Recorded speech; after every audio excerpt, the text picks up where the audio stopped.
할렐루야. 우리 힘차게 한번 선포하겠습니다. 우리 다 같이 두 주먹 불 끈지시고 단장하라. 새롭게 하라. 할렐루야. 여러분 새롭게 되기를 소망하십니까? 그렇다면 하나님의 말씀으로 단장하고 무장하시길 바랍니다. 하나님의 말씀만이 우리의 영을 새롭게 하고 하나님의 말씀만이 우리의 삶을 인도하시고 조명하시는 빛이 될 줄로 믿습니다. 사랑하는 여러분, 대림절기가 시작된 지 엊그제 같은데 벌써 마지막 4주차를 맞이하며 네 번째 촛불까지 밝혔습니다. 여러분 지난 한 주간도 예수님 생각 많이 하셨나요? 그리고 구원받은 주님의 자녀답게 살아내셨습니까? 아멘. 우리는 올해 대림절기를 지내면서 이미 그러나 아직이라는 주제로 우리가 매주 하나님의 말씀을 나누고 있습니다. 이미 그러나 아직 이 말이 무슨 뜻인지 여러분 기억하시죠? 우리 주님께서 이미 2000년 전에 이 땅에 구원자로 오셨죠.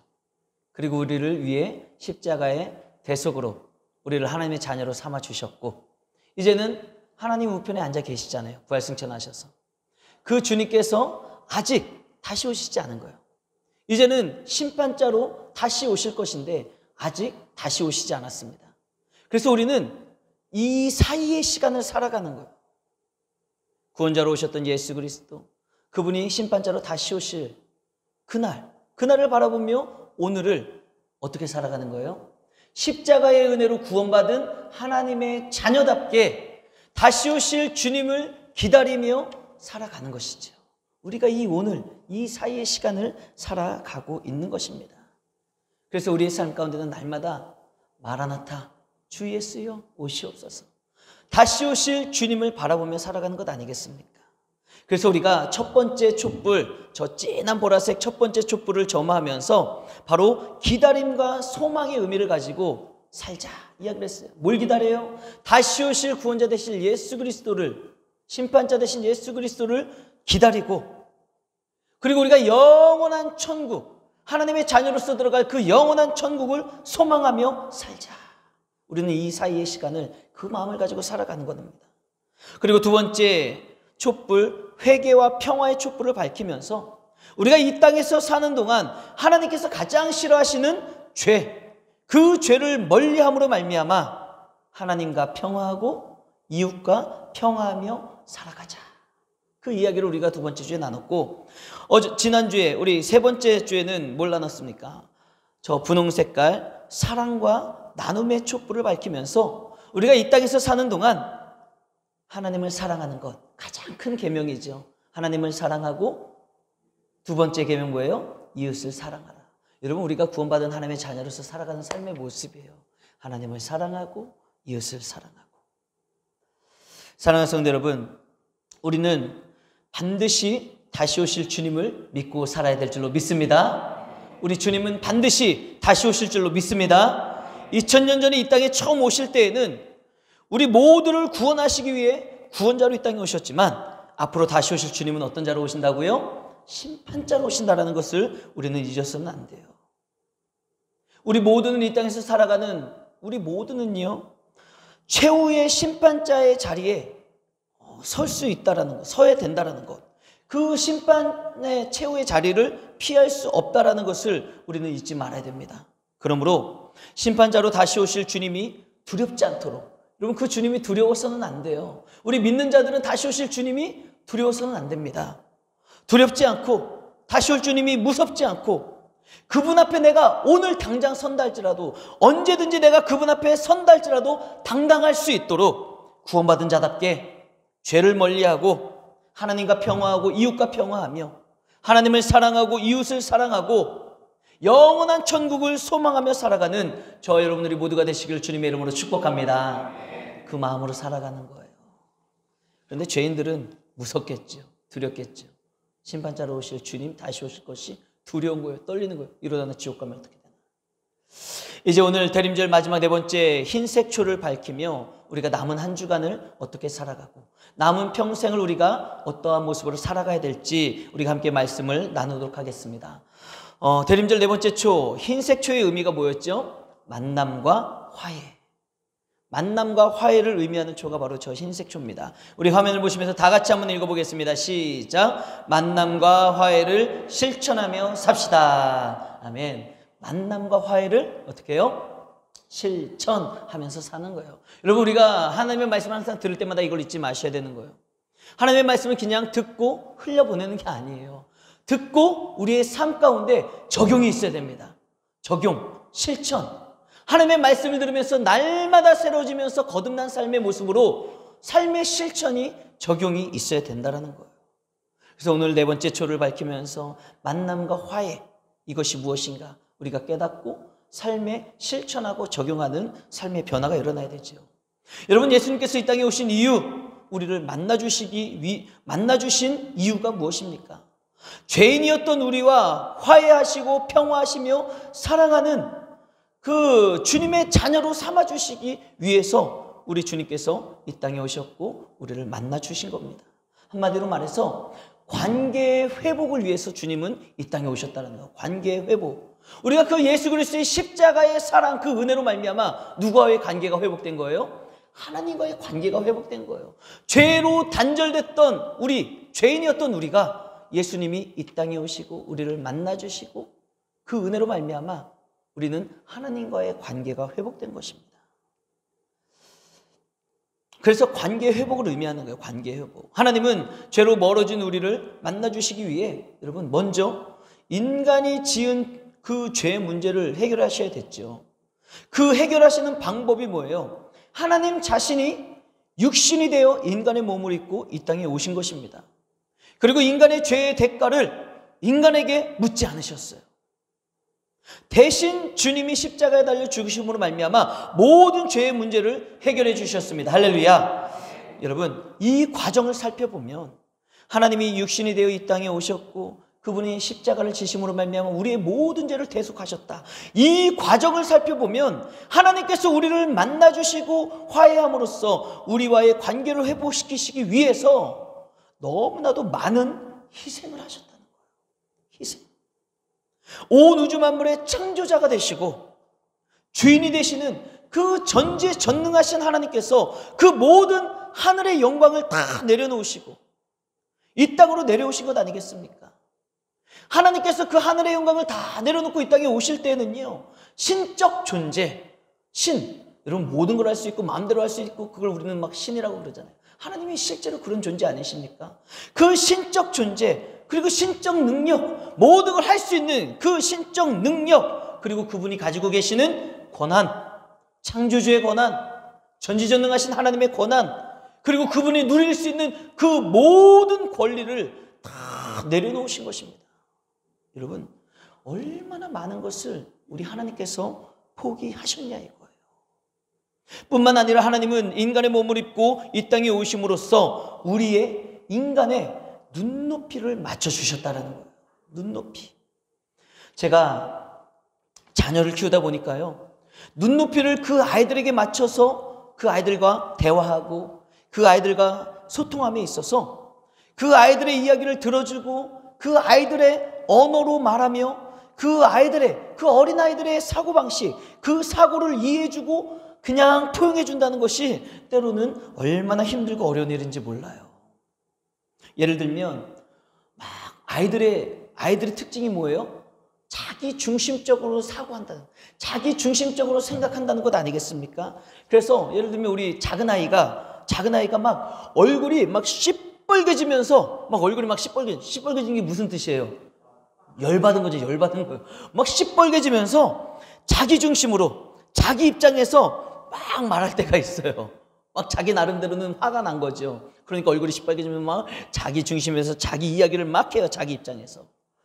그러면은 그 아이의 이야기하는 걸 보면서 그 아이가 막 열받는 걸 보면서 어른인 아빠는 어떻게 생각을 하나요? 어른의 눈으로 봤을 때 그 10살 남짓한 그 어린아이가 막 화나고 그런 모습을 보면은 막 그런 마음이 들죠. 아이고, 저게 아닌데 제가 아직 어려가지고 몰라서 저러는구나. 그래서 막 마음이 막 불뚝같이 일어나죠. 바른 소리 하고 싶은 마음. 야, 이건 이거고 저건 저거고 이건 이거고 이건 이거 아니겠냐. 이렇게 막 바른 소리를 하고 싶은 마음이 막 목구멍까지 올라오는 거예요. 하지만 그 아이의 나이, 어린아이잖아요. 그리고 그 아이는요, 성장해 가는 과정 가운데 있는 거예요. 그렇기 때문에 계속해서 배우는 겁니다. 그래서 좋은 인격으로 자라날 수 있도록 계속해서 그런 모든 과정을 거치면서 배우는 것 아니겠어요? 그래서 그 아이는 어린아이고 이 성장 과정에서 필요한 것은 뭐예요? 옳고 그름, 어른들이 사고할 수 있는 옳고 그름을 따박따박 듣는 것이 필요한 게 아니라 그 아이를 이해해주고 공감해주고 그 아이의 사고에서 그 문제를 충분히 다시 한번 생각하며 배울 수 있고 성장해 나아갈 수 있도록 그런 소통을 해야 되는 거잖아요. 그런데 이게 어른으로서 때로는 의식하고 열심히 하지만 때로는 힘들고 안 될 때가 있다는 거예요. 여러분, 이처럼 눈높이를 맞춰서 언어를 통일시키고 같이 이야기하고 대화하고 소통한다는 게 쉬운 일만은 아니다라는 거예요. 여간 어려운 일이 아닙니다. 그런데 우리 하나님께서 여러분 절대자시잖아요. 절대자. 그리고 전지전능하신 분이시잖아요. 그 높고 위대하신 절대자 되신 하나님께서 인간의 눈높이에 맞춰서 오셨다는 것은요, 얼마나 우리를 배려하시는 거예요. 얼마나 우리를 사랑하시는 것인지 여러분, 우리는 그 은혜를 깨달아야 될 줄로 믿습니다. 이처럼 하나님께서 우리에게 먼저 손 내밀어 주시는 거예요. 먼저 찾아오셨고요. 먼저 눈높이를 맞춰주셨기 때문에 아둔한 우리 인간들이 하나님과의 관계를 회복할 수 있었던 그 은혜를 입은 것 아니겠습니까? 사랑하는 성도 여러분, 우리가 그 사랑과 은혜를 입었다는 것을 잊지 마시길 바랍니다. 이제 남은 대림절 마지막 4번째 주간은 바로 그분의 그 은혜, 우리에게 먼저 손 내밀어 주시고 먼저 찾아오시고 먼저 눈높이를 맞춰주시고 우리를 배려하시고 사랑하신 그 주님의 은혜와 사랑을 깊이 묵상하며 우리도 그 주님을 닮아가는 삶을 살자. 나도 그 주님의 인격을 닮아가고 성숙한 그리스도인으로 살아가자. 이와 같은 모습으로 나아가야 되는 것 아니겠습니까? 여러분, 우리는 그리스도인으로서 사람들과 원수 맺고 살아서는 안 됩니다. 만남과 화해를 통해 우리는 관계를 회복해야 되는 거예요. 관계를 회복. 그러기 위해서는 하나님께서 우리에게 먼저 찾아오셨고 우리의 눈높이에 맞춰 소통하시고 대해주시면서 먼저 우리에게 손 내밀어 주신 것처럼 우리도 이제는 먼저 찾아가고 그들의 눈높이에 맞춰 소통할 줄 알아야 되며 우리도 먼저 손 내밀어 그들의 손을 잡아줄 수 있어야 된다는 거예요. 그런데 여러분, 이게 쉬운 일이 아니죠. 아마 저보다도 여러분들이 인생을 많이 사신 분들은요, 더 잘하실 거예요. 내가 원수 맺은 사람을 먼저 찾아간다? 내가 뭐가 아쉬워서? 내가 그 사람을 먼저 찾아가야 돼. 내가 잘못한 게 뭐가 있다고? 내가 왜 먼저 찾아가? 내가 왜 먼저 손을 내밀어야 돼? 그놈이 나한테 어떻게 했는데 내가 왜 먼저 찾아가? 힘들죠. 그렇죠? 원수 맺은 사람, 관계가 깨진 사람, 그 사람에게 내가 먼저 찾아간다는 게 이렇게 힘든 거예요, 사실. 그리고 그 사람의 눈높이에 맞춰서 내가 소통을 한다? 대화를 하고 이야기를 한다? 여러분 생각해 보세요. 지금 그 사람과 이렇게 싸우게 된 이유, 원수 맺은 이유가 뭔데? 그놈이랑 나랑 말이 안 통해서. 말이 안 통하니까 싸우는 것 아니겠습니까? 말이 안 통하니까 원수 맺는 것 아니겠냐 이거예요. 그런데 그렇게 말이 안 통해가지고 이렇게 이 지경이 됐는데 내가 눈높이에 맞춰서 그 사람과 소통을 하고 내가 그 사람의 눈높이에 맞춰준다? 여러분, 쉬운 일이 아니라는 거예요. 눈높이가 맞지 않아서 정말 말이 안 통하는 사람하고 대화하고 있으면 속에서 막 열불천불이 나잖아요. 그런데 그 사람의 눈높이에 맞춰줘야 된다? 여간 힘든 일이 아니다라는 거예요. 그러나 여러분, 잊지 마십시오. 우리 하나님은요, 그보다 더 심각한 우리에게 먼저 찾아오셨다라는 거예요. 우리가 하나님을 배반하고 죄를 짓고 내 마음대로 살고 내 멋대로 살고 하나님이 싫어하시는 일을 막 골라서 하면서 얼마나 우리가 하나님의 속을 뒤집어 놨겠습니까? 그럼에도 불구하고 우리 주님은, 우리 하나님은 먼저 찾아오신 거예요. 우리에게 먼저 찾아오시고 먼저 손 내밀어 주시고 우리가 얼토당토 않는 말로다가 막 항변하며 나아갈 때 우리 때로는 기도할 때도 그러잖아요. 하나님, 왜 저한테 이러시냐고요? 저도 이렇게 살고 싶고 왜 저 사람만 잘 되고 왜 저는 이렇습니까? 하나님의 눈으로 볼 때는 우리가 얼마나 어리석어 보이겠어요? 얼마나 한심해 보이겠냐 이거예요. 야, 쟤는 저렇게 은혜를 받을, 내 사랑을 받을 그럴 만한 이유가 있는 거야. 너 왜 너는 안 준다고만 말하지 말고 지금 네 삶을 좀 돌아봐라. 아마 하나님 편에서는 그렇게 생각하실 거예요. 야, 정말 답답하다. 야, 너 그러면 이거 했냐? 저거 했냐? 이거 했냐? 하나님 입장에서 그렇게 말씀하실 수 있는 거예요. 그러나 우리 하나님 그러시지 않으시잖아요. 먼저 찾아오시고, 먼저 손 내밀어 주시고, 눈높이에 맞춰 소통하시면서 깨닫게 하시고, 권면하시고, 품어주시고, 안아주시고, 얼마나 우리를 많이 사랑해 주시고 배려해 주시는 하나님 아니겠습니까? 우리가 그 사랑을 입었기 때문에 내가 원수 맺고 내가 관계가 깨진 사람을 바라볼 때 아이고 답답해 이럴 수 있지만, 우리는 이제부터는 주님의 마음을 품는 거예요.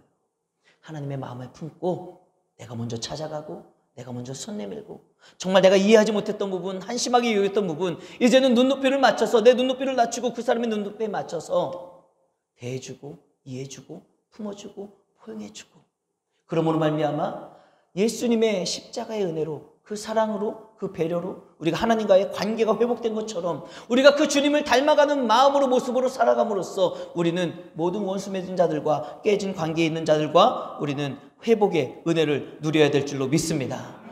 우리가 오늘을 살아가야 될 그리스도인의 삶의 모습, 대림절 네 번째 만남과 화해의 주제를 가지고 우리가 살아가야 될 모습이라는 것입니다. 여러분, 이런 찬양이 있습니다. 오늘 나는 이라는 찬양이 있는데요, 그 가사가 이렇습니다. 한번 보시겠어요?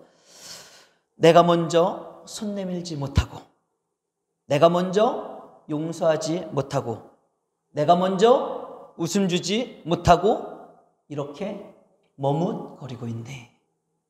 그가 먼저 손 내밀기 원했고, 그가 먼저 용서하기 원했고, 그가 먼저 웃음 주길 원했네. 나는 어찌 된 사람인가? 2절, 내가 먼저 섬겨주지 못하고, 내가 먼저 이해하지 못하고, 내가 먼저 높여주지 못하고 이렇게 고집 부리고 있네. 그가 먼저 섬겨주길 원했고, 그가 먼저 이해하길 원했고, 그가 먼저 높여주길 원했네. 나는 어찌 된 사람인가? 후렴, 간교한 나의 입술이여, 오 더러운 나의 마음이여, 오 추악한 나의 욕심이여, 오 서글픈 나의 자존심이여. 왜 나의 입은 사랑을 말하면서, 왜 나의 마음은 화해를 말하면서, 왜 내가 먼저 져줄 수는 없는가? 왜 내가 먼저 손해볼 수는 없는가?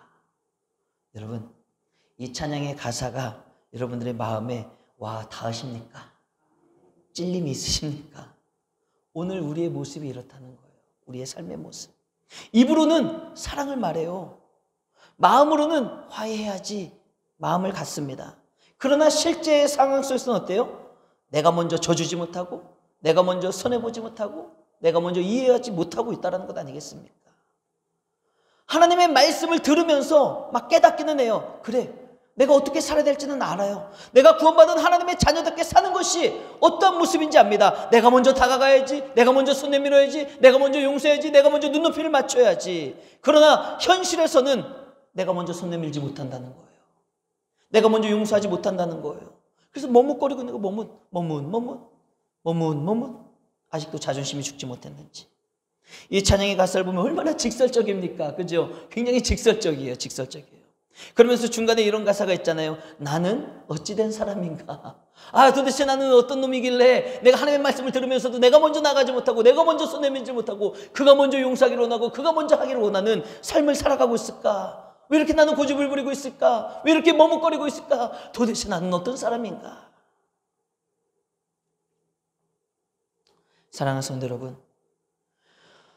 여러분의 인간관계 가운데, 여러분들이 관계 맺고 있는 그 인간관계 가운데 관계의 회복이 필요한 사람은 누가 있습니까? 그럼 한번 묵상을 해보세요. 생각을 해보세요. 내가 이 평생 살아오면서 내가 정말 모든 사람들과의 평화를 이루고 있다면 감사한 일이지만 그러지 못한 경우가 있잖아요. 때로는 내 형제와 내 자매와 부모님과 자식과 이웃과 교인들과 목사님과 성도들과, 여러분 관계가 깨진 부분이 있다는 거예요. 관계가 서먹서먹한 부분이 있고, 에휴 그냥 관둬버려, 그냥 없는 사람 취급해버려, 이러고 살아가는 그런 깨진 관계가 있지 않냐 이겁니다. 여러분, 우리는 관계 회복이 필요한 거예요. 만남과 화해의 시간이 필요하고, 우리 그리스도인들이 살아가야 될 모습이 그렇지 않습니까? 오늘 머뭇거리고 있는 여러분들의 마음에 오늘 주신 이 말씀이 확실한 도전과 결단이 되기를 주님의 이름으로 축복합니다. 그래서 우리의 모습 가운데 마음 가운데 좀 믿음의 결단이 있었으면 좋겠어요. 그래, 관계 회복을 위해서 내가 먼저 찾아가고 먼저 손 내밀고 먼저 그리고 눈높이에 맞춰서 사람을 살아가 보자. 이런 믿음의 결단과 마음이 있었으면 좋겠어요. 그런데 아시다시피 앞에도 언급했던 것처럼 그 도전을 받고 말씀을 듣고 깨달았음에도 불구하고 우리의 삶에 실천하기란, 적용하기란 여간 어려운 일이 아니죠. 여러분 그거 아십니까? 나무가 잘 자라나고 있잖아요. 이렇게 나무가 잘 자라나고 있던 나무를 이제 뽑아가지고 다른 곳에다가 심잖아요. 옮겨 심으면, 반주 좀 해주세요.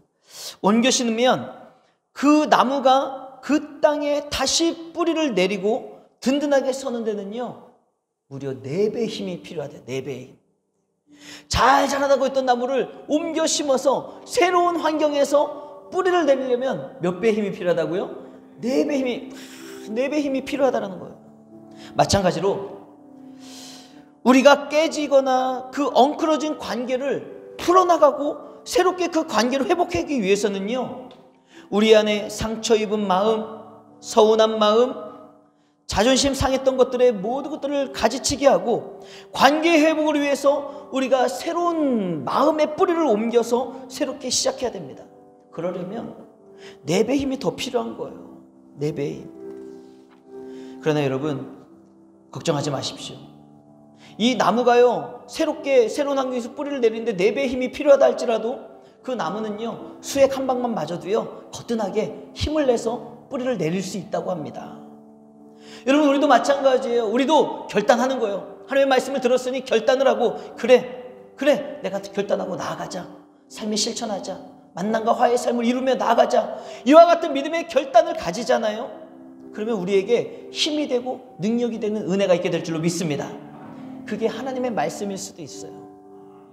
그게 기도일 수도 있습니다. 하나님의 말씀에 힘을 입어 우리가 4배의 힘을 낼 수도 있는 것이고, 기도에 힘을 입어 우리가 4배의 힘을 낼 수도 있는 것이고, 때로는 책을 읽거나 때로는 좋은 강연을 들으면서 우리의 내면에 힘을 얻고 성숙한 그리스도인으로 거듭날 수 있어요. 또는 이렇게 목사님의 설교 말씀을 들으면서 하나님이 내게 주시는 그 힘과 능력으로 목사님의 말씀을 통해 다시 한번 힘을 얻고 우리는 4배의 힘을 내서 우리는 성숙한 그리스도인으로 거듭날 수 있습니다.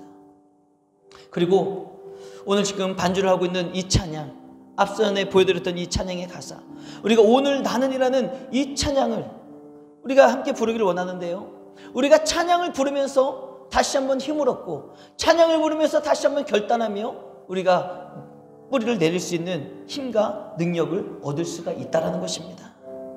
사랑하는 성도 여러분, 오늘 이 시간 우리가 다시 한번 힘을 얻고 용기를 얻고 정말 주님께서 이 땅에 오셨던 그 의미를 다시 한번 생각하며 나도 만남과 화해를 위해 하나님 안에서 살아갈 수 있는 은혜가 있었으면 좋겠습니다. 우리 그 믿음의 결단을 위해서 먼저 우리 오늘 주신 본문 말씀 다시 한번 읽어봤으면 좋겠어요. 하나님이 우리에게 어떤 말씀을 주셨는지, 내가 어떤 모습을 살아가야 될지 우리 함께 읽어보겠습니다. 시작. 진실로 너희에게 이르노니 무엇이든지 너희가 땅에서 매면 하늘에서도 매일 것이요 무엇이든지 땅에서 풀면 하늘에서도 풀리리라. 아멘. 여러분들의 땅에서 묶인 관계, 여러분 무엇이든지 땅에서 매면은요 하늘에서도 매일 수밖에 없어요. 그래서 우리가 헌금을 하든 예배를 드리든 형제와 먼저 화목하고 형제와 먼저 용서하고 와서 기도하고 와서 예물 드리고 와서 예배 드리라고 말씀을 하고 있지 않습니까? 무엇이든지 우리가 땅에서 풀면 여러분 하늘에서도 풀리는데요, 이게 무슨 말씀입니까? 하나님의 은혜가 뭐든지 풀어나가는 사람에게 주어진다는 거예요. 내가 막 이 사람과 저 사람과 얽히고 설키고 은혜스럽지 못하고 묶이고 살아가는데 어찌 하늘의 신령한 은혜를 바라보며 살아가겠냐 이겁니까? 여러분들의 삶 가운데 모든 만남과 화해의 은혜가 실천이 있기를 주님의 이름으로 축복합니다. 우리 시간에 함께 찬양하며 결단의 시간으로 나아가기로 합니다. 함께 찬양합시다.